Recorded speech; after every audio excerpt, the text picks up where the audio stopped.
আসসালামু আলাইকুম। আশা করি সবাই ভালো আছেন, সুস্থ আছেন।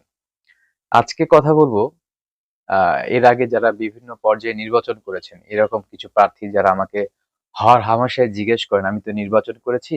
নির্বাচনের ফর্ম ফিল আপ করার সময় আমাকে টিআইএন বা ট্যাক্স আইডেন্টিফিকেশন নাম্বার ওপেন করতে হয়েছিল।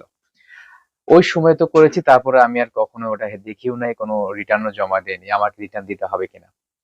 তাদের জন্য বলছি, এই যে জাতীয় রাজস্ব বোর্ড আয়কর নির্দেশিকা ২০২৫-২৬ এই জাতীয় রাজস্ব বোর্ড কর্তৃক প্রকাশিত এই নির্দেশিকায় যে বলা হচ্ছে যে আপনি যদি কখনো পৌরসভা, উপজেলা, জেলা পরিষদ, সিটি কর্পোরেশন বা জাতীয় সংসদ নির্বাচনে অংশগ্রহণ করতে চান বা ইতিমধ্যে করেছেন, তাদের জন্য কিন্তু ফর্ম ফিল আপের সময় এই টিআইএন নাম্বারটা অত্যাবশ্যক।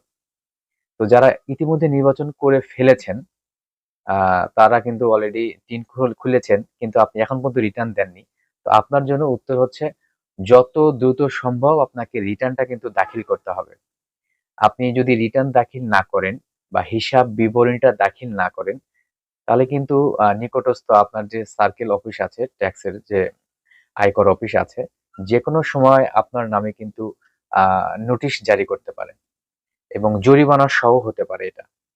তো নোটিশ পাওয়ার আগে আপনাদের জন্য পরামর্শ, যত দ্রুত সম্ভব আপনারা যেকোনো আয়কর আইনজীবীর সাথে পরামর্শ করে আপনার যে রিটার্নটা আছে এটা দিয়ে দিবেন। আশা করি ঝামেলা মুক্ত থাকবেন। সবাই ভালো থাকবেন, সুস্থ থাকবেন। আসসালামু আলাইকুম।